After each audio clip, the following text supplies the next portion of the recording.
Everyone, welcome back to the How to Podcast series. I have a great guest joining me outside. And as we're recording for those listening, Mike is sitting in a lawn chair. In between us is a nicely lit fire.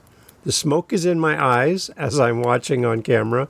I swear I can smell the smoke as we're sitting around the campfire together. So grab some marshmallows and a stick and join us around the campfire today. Mike Martin is here to share his story about podcasting and the impact of a podcast on his life and now how he's turned that around to help others. So excited to have Mike here on the podcast. Mike, welcome to the How to Podcast series. Thank you very much for having me. It's a pleasure to be here. Excellent. Mike, tell everybody where you are in this big world of ours by the fire there. So I'm based out of the Metro Detroit area, but my work and my travels take me all throughout the Great Lake region, the Ohio Valley, and sometimes even down into the mountains down south. It's amazing. I'm on your website while we're chatting, Mike. I love your website. Every journey begins with one step. What does that mean? Why is that on the website? Because it's one of the most powerful statements that I could think about in regards to reflecting on my own journey. You know, we'll get to the reason of this campfire here in a little bit, but my journey began with being lost within depression and anxiety, and actually reached a point where one night after a very intense conversation, I took a stroll out into the woods where I was living at the time with the intent of never coming back and never being found, because I went out there with the intention of taking my own life. Now, it was a cold night that night, and I don't know how between the effort that I made and the hypothermia, I managed to wake up the next day. But I did. And I stood up, somehow stumbled my first couple of steps back to my truck. I turned on a podcast and got smacked in the face with the realization that the journey that I was walking needed a new direction. And in order to take that, I had to take those first couple of steps. Wow. So because of a podcast, you're here today. What was the name of the podcast that you were listening to? You remember? So the podcast was called The Hunting Collective, which is based obviously around the outdoor hunting world. And on that episode, he just happened to have the Stoic author Ryan Holiday as his guest. He was promoting, I believe it was The Obstacle is the Way book. And, you know, he started throwing all these different Marcus Aurelius quotes at me through the podcast. And in the context of where my mind was at, feeling like this was terminal, to hear this guy tell me that everything that I'm facing right now is an opportunity to showcase my children something powerful and something amazing by taking the obstacles and the impediments of the situation and turning them into the way, you know, the path to finding a better way for myself. And ultimately, it led me to this path, down this path that I call one of the hardest roads. And it taught me how to befriend all these things that I was turning away from. And those right there became the basis of not only my new philosophy on being a father, but also my new philosophy in life. What path did this put you on then? Like, what are you doing now with your this kind of refound life? So, in the context of the everyday world, because even though I was in that fog, just like all of us, I managed to maintain a day job. So the first thing when I realized I needed to change myself and heal myself was I got into talk therapy. I stumbled around through a couple of different therapists and ultimately settled on one. And it was probably 4 or 5 sessions into our work that she brought up the idea of meditation or sleep, because me and sleep we've never been friends. And she wanted to teach me how to sleep a little bit better, or at least calm myself down. And it was funny because for that hour, I sat there and I fought. You know, I'm like, I'm not doing that. That has nothing to do with me. I'm not going to shave my head. definitely not going to a reused record store and finding one of those old Chant CDs. And I went out back after that conversation because at this time I had established myself enough to have a place to live, and I started taking my nightly crossbow practice, and it hit me, the context, thinking, slowing those thoughts down, slowing down the act of my breathing, focusing, always making sure that I hit the bullseye, going through the process. Those are the roots of meditation. And when it hit me and I started thinking about it, I put my bow down and I sat there on the lane in my backyard and tried to sit still for about 10 minutes. I think I got to about 2 before I thought to myself, my new roommate's going to come out here and look at me and see I'm stupid. They're gonna buy into all those same things that I have, those stigmas around meditation that I had originally. So it clicked at that point. I'm like, if I want to do this and I like it, I need to find the safest place for me, and that's the wilderness. Because I already know how to sit down or stand in a tree and just observe.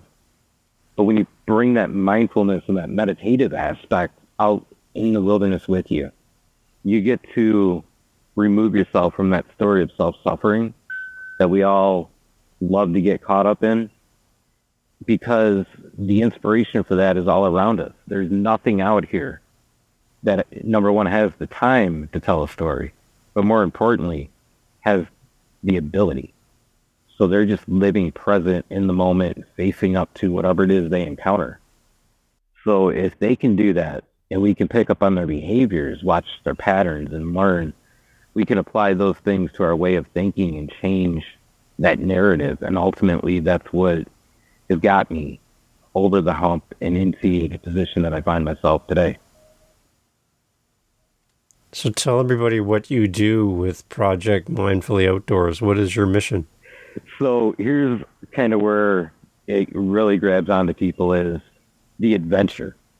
I'm taking people into the backcountry for 3, 4, 7 days, whatever the case may be, whatever they want to go do. But at the same time, I also scale it down to a simple hike around a recreation area. It's whatever works for you. But it's the adventure that gets us and brings us together. When we get together, we dive into learning different aspects of our life that touch into meditation. So it makes it comfortable, it makes it easy to bridge the gap.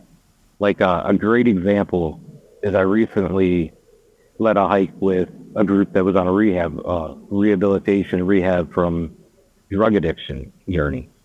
And a couple of them, had that same thought of, my brain's always a hamster wheel. There's no way I'm going to sit still. So after we did the little introduction and we got moving, I started bringing up the idea of walking meditation and helping them to focus in on each individual step with intention.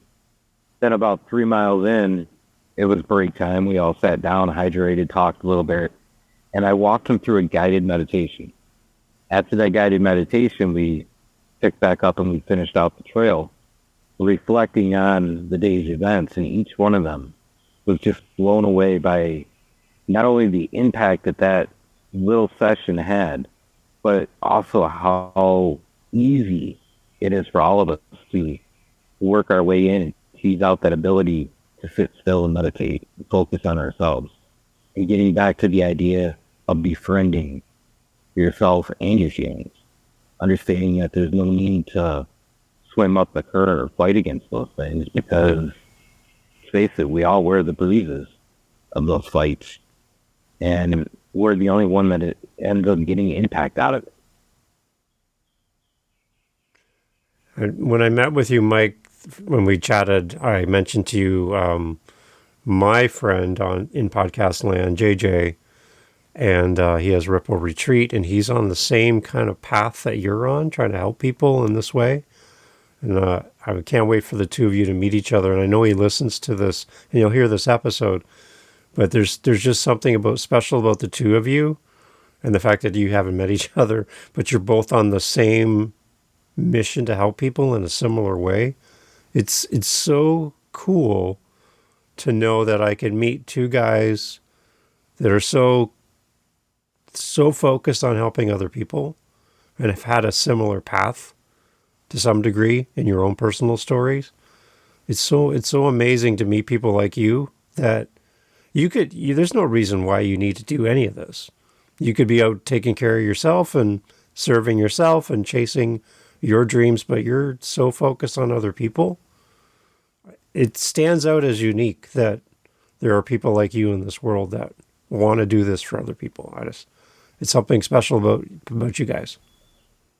I appreciate that. And since JJ is going to be tuning in, I did send him an email, and I want to make sure that he gets to hear the fact that when we were trying to connect, I was down in North Carolina, down in the Smoky Mountains, and I didn't have very good phone reception. So I'm going to get in touch with you soon. But to build on your point about the motivation behind this is a lot of the time, yeah, there's the satisfaction and the joy of seeing the things that I learned and teaching that to somebody else, seeing the impact. But there's a byproduct out of that. And the byproduct is the fact that it helps me as well. It gets back to the community. It gets back to the idea of this campfire here. It's about coming together, sharing these different things, and something that this campfire has really brought out on my show and Lisa Conversations is the fact that even though somebody looks at what I'm doing as so cool and so amazing, revolutionary, whatever, you're doing the exact same thing. If you remove the labels, you remove the context, we're all working for the same mission. And that opens up some beautiful, amazing conversations that helps to move that needle forward. And those are the things that really stick out to me as the reason that I enjoy taking my story and my work and helping other people is just helping build that community, strengthen it. Again, for those listening who don't have the pleasure of experiencing what I'm experiencing right now, just imagine sitting by the fire and the smoke's in your eyes and you're like moving your chair to the left, to the right to find a spot where the smoke's not getting you, but the smoke chases you around the fire pit. That's what's happening to me right now. I can see Mike through the smoke on the other side of the fire pit. And seriously, like I said at the beginning, I swear I can smell the smoke. We're on Zoom, but oh my gosh, I can smell it. It's amazing. So I'm loving this, Mike. It's funny you bring up the idea of a circle because that's a lot of what I really use as an analogy is a circle and running around the circle back and forth trying to stay away from the smoke. But there's something so beautiful within all of that because as I build this fire, I work my way around very slowly in a circle.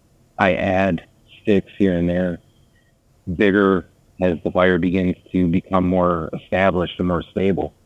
And ultimately, I'll put a log or two on there and keep it nice and small just so that there's something to draw us together and draw up that energy. But where I'm kind of going with it is, for me, this is a ritual. This is a practice. This strengthens so many other aspects of the skill set that I use in the daily world as far as focus, repetition, slowing down, and trying to remove myself from the stress, making the choice to not become stressed out. I get to strengthen that by keeping this fire every day that I'm out here doing my interviews and, things for my work. And we all have some sort of ritual within our daily routine, be it as we get out of bed, we go in the bathroom, we brush our teeth, we sit down with a cup of coffee, and, so on and so forth. It's these little things that I've learned have really helped not only in my personal life, but my professional life as far as, the project, with the podcast, with my work in front of with our people in person, is when we take the time to really pay attention to those steps, it builds the intention that ends up coming forth and being expressed within the results that we put forth on a daily basis. So it gets to the idea that it offers us an opportunity to really showcase mastery to ourselves and build up confidence, because all of us need some sort of mastery within the course of the day. Something that we pat ourselves on the back and say we did a good job, and we're able to build on that. It pulls us out of bad days. It pulls us out of the rut. It brings us back to this present moment. Yeah. So because of a podcast, you and I are having this time together today, and now you yourself have your own podcast, and you're now hearing from your listeners. So tell me about your show, and kind of let's share that with the audience too. I want them to come and listen and participate in your show as well. I do. I have a podcast that I believe I just recorded the 360th episode of, and it runs 7 days a week. So 5 days a week, I share a little intention or motivation based off of, you know, different stories throughout history or different stories that I've experienced or something that I've seen while I'm out in the field. And I also do 2 campfire sessions a week where I sit down with someone and we talk about not only their journey in the context of a hero story, but also we share through those experiences different things that they've learned and different tools that have helped them to further advance their self along that hero's journey. Tell me about some of your past guests. Anyone stand out right in the moment for you right now as you kind of think back on who's been on your show? So, I get back to the fact that a lot of my work also benefits me. Those campfire sessions overall, I put them together as a way to hold my feet to the fire, per se, about working on my social anxiety and different things. Because in the early days, it involved a lot of reaching out to people. Now, there was, through the Meat Eater podcast, there was a different one that it was called Bent, and it was a fishing-based podcast, and they had this guy on there that was really cool, really funny, he had really good stories and whatnot. And I stumbled across them on Instagram one day, and I thought to myself, it'd be really cool if this guy come on my show. He'll never answer my email. I'll send it out anyway. And when he responded to it, it made me think about my limiting beliefs. I believe that, hey, I'm here, everybody else is way up here. But this brought us together. This made some commonality. And his name was River Horse. He's an outdoor journalist. And I'll tell you, the conversation that we had that day, it was one of those conversations that, as I reflected on afterward, helped me to build another brick for the house and for the foundation upon the journey that I'm on, because it set me on more of a spiritual aspect of a journey. And that got tied into the project. And, overall, that was probably one of my favorite guests that I got to interact with. But I can think of so many different conversations that have been moving and inspiring. And then I've heard, some kind of response from a complete stranger about is, things that we talk about. I never thought about that perspective. I never seen things through those lenses. And now, because I've realized that I too can take that hero journey. I watch them all the time on TV and in the movies, but they felt so far and so distant. So as I've been able to talk with all my newfound friends digitally, we help make that feel more tangible, easier to touch. Yeah. And that's really what I think my favorite aspect of it is. I've got, like I mentioned, the one with River Horse, and maybe a couple other ones that really stick out as favorites. But overall, it's the message that I really care about. That's what really matters to me. Yeah. How has a podcast helped you address your limiting beliefs? It's just been the work of realizing that if I actually put the effort forth and I come out and try to interact with people, I have something relevant to say. I have something relevant to do. And there's a point and there's a purpose for not only my voice and the message behind it, but also for why I connect with who I connect with. And that's, that boils back down to the whole thing we've been talking about, is just forwarding those vital messages that we all have through storytelling. We all have the ability. We all have a unique perspective, a unique experience.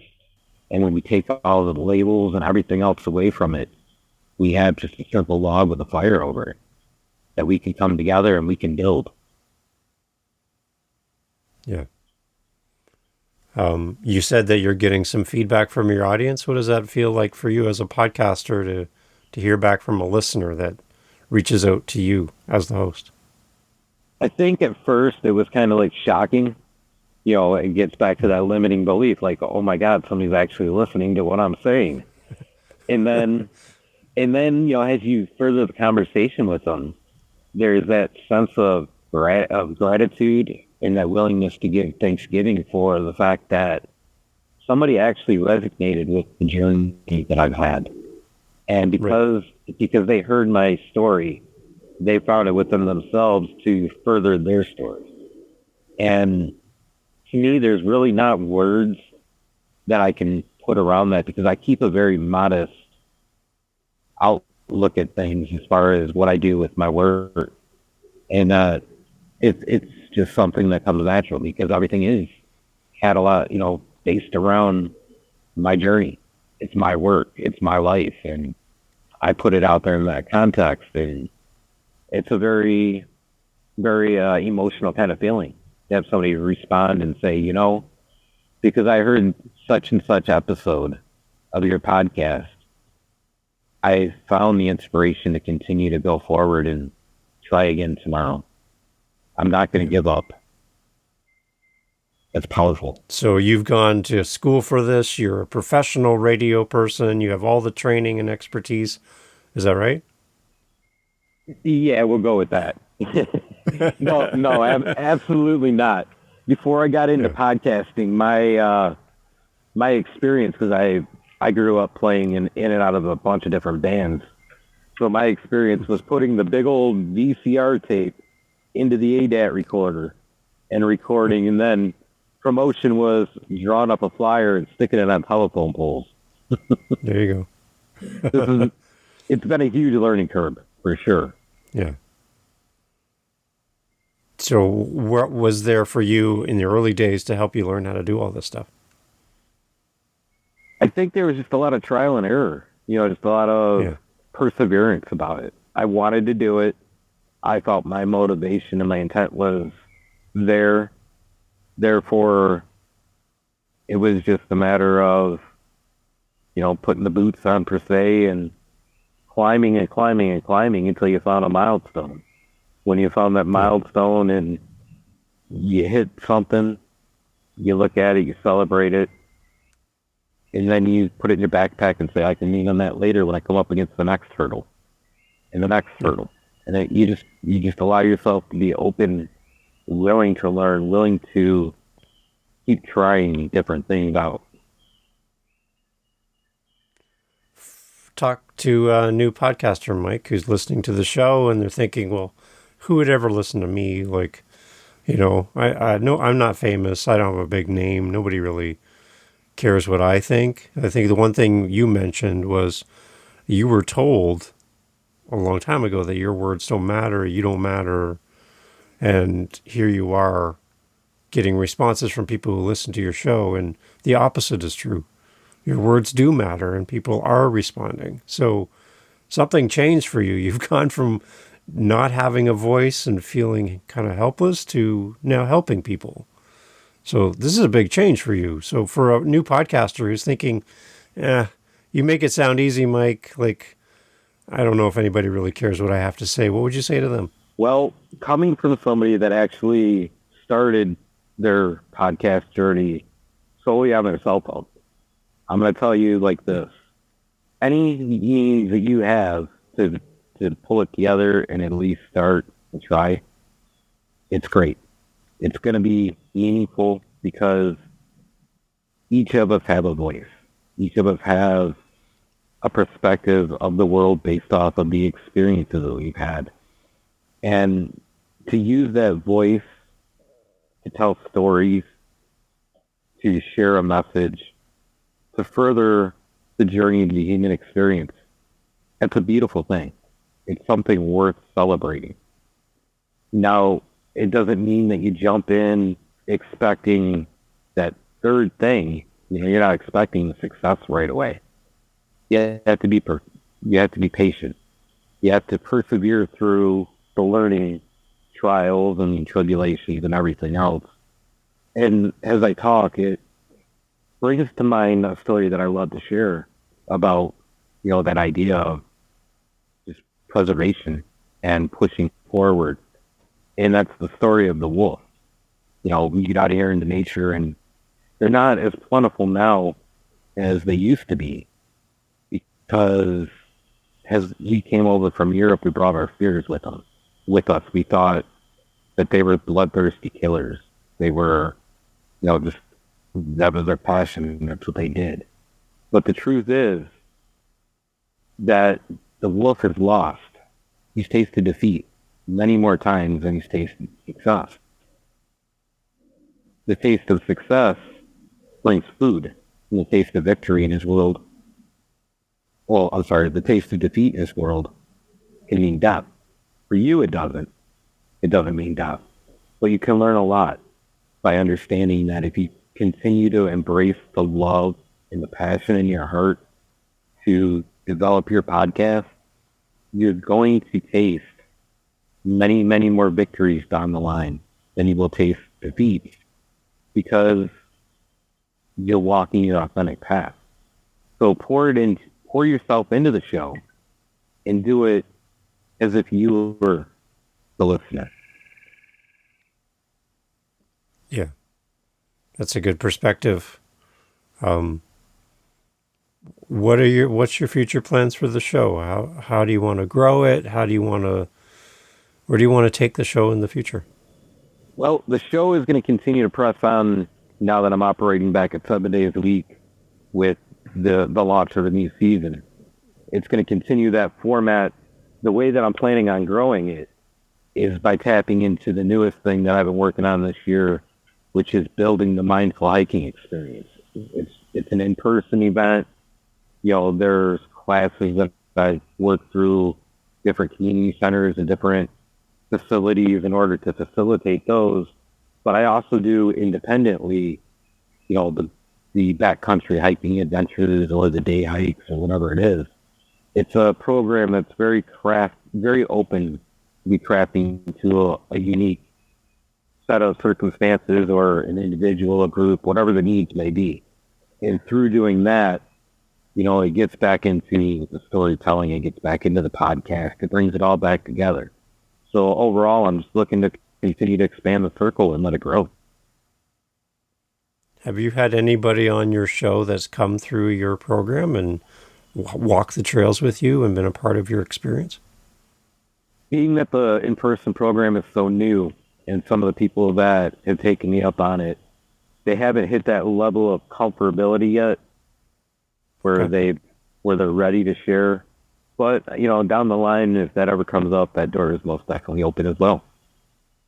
Yeah, I think it'd be a nice way for them to share their experience about being out on the trails with you and what they learned, how they're different, you know, and that would be a great way to motivate other people to come and work with you as well, to kind of hear a success story from some of the people that worked with you.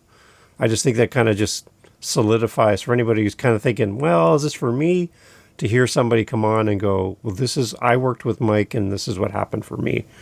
I think that just kind of would make more people want to come and work with you. So if there's anybody that's been through your program and you're like, yeah, they had a great experience and they've given me great feedback, maybe there's some way of getting them on in the future and just having them tell their story and you be the host and let them talk. I think it'd be kind of cool.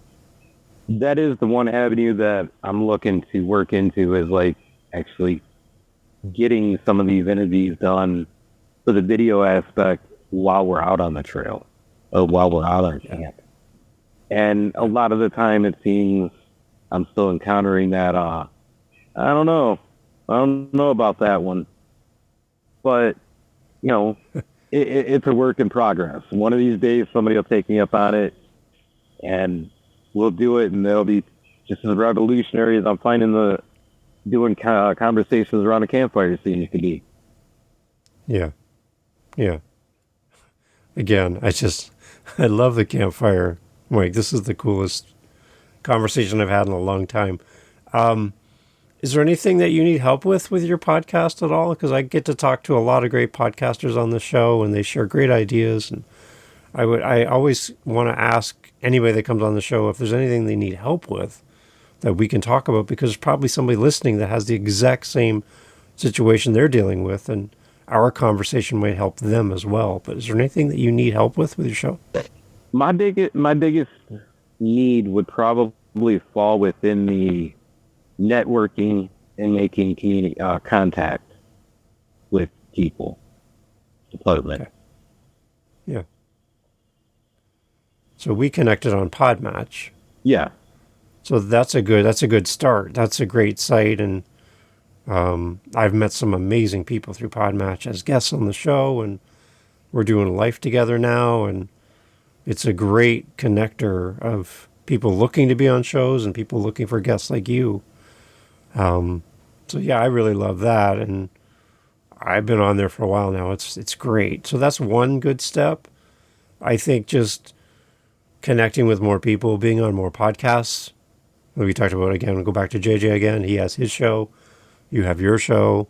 The two of you being on each other's show expands that circle even more. Anytime that we can interact with someone who's in our space or could benefit from a conversation with what we do, I think that's going to be really helpful because it's all within our area, right? Yeah. So getting yourself out there is really good. Yeah, I think, it's just a matter of letting things take their time and evolve and come together. It's an area that I'm aware of. I need help within just because I'm 9 times out of 10 out in the field somewhere, lacking phone service. So having somebody to help me there or whatever would be great. But in reality, I'm where I'm at. I'm enjoying where I'm at. And good. I realized that by enjoying and celebrating, putting in the work, the rest of that all just comes together. Yeah. Wow. It's great. Again, Mike, I'm so excited that you can carve out some time from your day to do this with me and share your story. How many episodes do you have now again? Remind me for your show. I believe 356 just aired today, but I just uploaded, I want to say 360 last night. Wow. So for a new listener coming to your show, there's a lot to listen to. Is there a starting point? Like, where should they start listening as a brand new listener? Man, that's difficult because that was actually a question somebody asked me yesterday. I had to research in order to figure out a good point. I would say... Like, go back to the beginning, or... I would say that episode number 4, if you're looking for the most authentic message behind why I do what I do, episode number 4, because it was a very, I distinctly remember recording it after looking at it. It was a very, very raw episode. It was actually, I recorded it on the anniversary of the day that I became homeless. And I looked back, reflecting on that last year, and it was just very, very powerful. But I mean, to fast forward to now, I would have to say I think it's episode 334-ish. It's called Sitting at the Table. It's a very good episode to help me understand the context of what it takes to, getting back to the beginning of this conversation, befriending yourself, befriending those emotions. Okay, that's good. I like to point people to a good starting part. Because again, with that many episodes, you're like, where do I even start? That's a lot of stuff. That's great. That's what I love about podcasting is you can create that content and it goes out in the world. Any surprising listens, any locations around the world, and you're like, oh my gosh, I can't believe somebody's listening to my show in country, whatever. I think maybe not location-wise, but maybe location combined with downloads. Because I woke up while I was down in North Carolina, and when I stopped into town and had service for a minute, I noticed that somebody in Virginia had downloaded 150 plays, 150 listens within just like a 24-hour period. I'm like, man, Wow. that was crazy. That's awesome. It's encouraging. Yeah. Right. I'm like, now I got to Again, take my outdoor hiking over to Virginia and find some people. there you go. There you go. It's nice to know that people are connecting with it. Again, you mentioned you had a listener reach out to you recently. So that's so cool when people reach out and they're like, you're a real person, Mike. Like, I hear you in my head talking to me through the podcast, but now I can actually either email you or contact you or whatever, and you're an actual real person. It's like the coolest thing ever. I think that's one of the most important parts of it, though, is that fact that you are a real person. Express that within your work. Embrace it. Yeah. Love it. Be open, be willing, be approachable. Those are the things that get you where you're trying to go with it. Yeah. Very hard to duplicate when you're a real person and you just show up as yourself. And again, there's no one else like you. There's no one else who's had your exact story. There's people who have had a similar story, but there's no one else who has your story. Exactly. So there's no one else who can do your podcast. I can't do your show. JJ can't do your show. None of us can do your show. You're the only one who can do the show. And if you don't do it, it's never going to happen. It's funny. It's funny because I had recently had a conversation with somebody and they were talking about, where I think this is going down the road and this and that. And they're like, you could actually franchise this thing out. And I'm thinking to myself, I'm the main voice. I am Project Mindfully Outdoors. I can't really sell myself physically, or my story or my journey. It's kind of one of those things that it is what it is. And it's that embracing that uniqueness and loving it, expressing yourself and finding your niche. Yeah. So, Mike, let's wrap up here because the fire is starting to go a little down. Yeah. You got to stoke it up again. Before we go, though, take us through the website, Project Mindfully Outdoors.co, right? Is that right? That's right. Project website? Yep. Okay. Project Mindfully Outdoors.co. That is my base camp for everything that I do. Okay. And tell me again, who is perfect to come and work with you to, go through the program? Is there an age? Is there who are you looking to come and work with you? So I leave my idea range pretty wide open because I'm able to work with anybody. If you have a curiosity, if you have even just a thrill for adventure and want to see a different perspective for it, if you're starting a journey of healing, of growth, whatever the case may be, anybody from the ages of, I've done classes with teenagers all the way up to people that are later on in life. So really, I'm here to serve everybody. And I say that with, just the intention that it's there and the ability that's there. The most common people that I end up interacting with and working with, they're within that 25 to 45-year-old age range, and they're just like you and me. Yeah. Okay.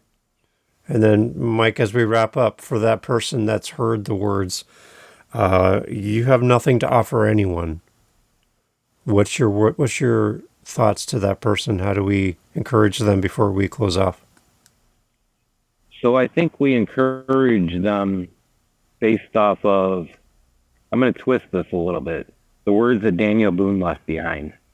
You can take, I don't have a voice, and you can also put that into the idea that I feel lost.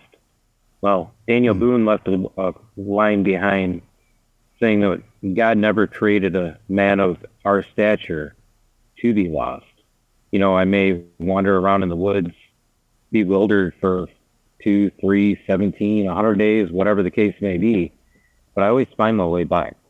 So if you're willing to sit down and develop that voice within yourself first, do journaling, self-talk, meditation, everything like that, you end up remagnetizing your compass so that it faces the true north. And when it faces true north, which is where the wisdom in this life lies, you're able to find the ability within you that's still, it's still there and always been there to express your voice. Love it. It's great. Mike, thank you so much for doing this. Thanks for the fire. I feel like I have smoke all over me. Seriously, I feel like I'm going to smell it all day now, even though it's through Zoom. Yep. I really appreciate you making time to do this, Mike. And your story about how a podcast was there just when you needed it the most. That's like the coolest story ever. I can't shake it. I can't.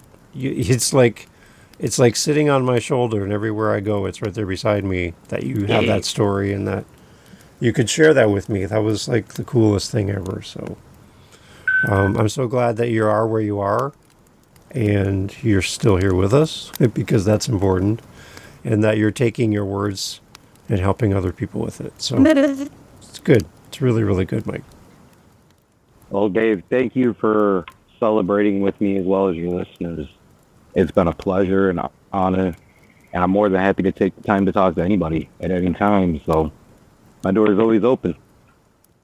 Excellent. And if the door's open, probably because Mike's outside. So you're going to have to go find him out back because he's not in the house. Mike's out by the fire, everyone. So grab a seat and come join Mike by the fire and go for a walk with Mike. He's going to show you some stuff that you need to see. And he's going to help you in so many ways that you didn't anticipate. So head over to the website, links in the show notes as always. Go listen to Mike's podcast. Go listen to every episode. Go binge the whole thing. And let's light up his stats with listeners from around the world. And fall in love with a great podcaster who's got a great message for the world. So, Mike, thanks for being part of the show.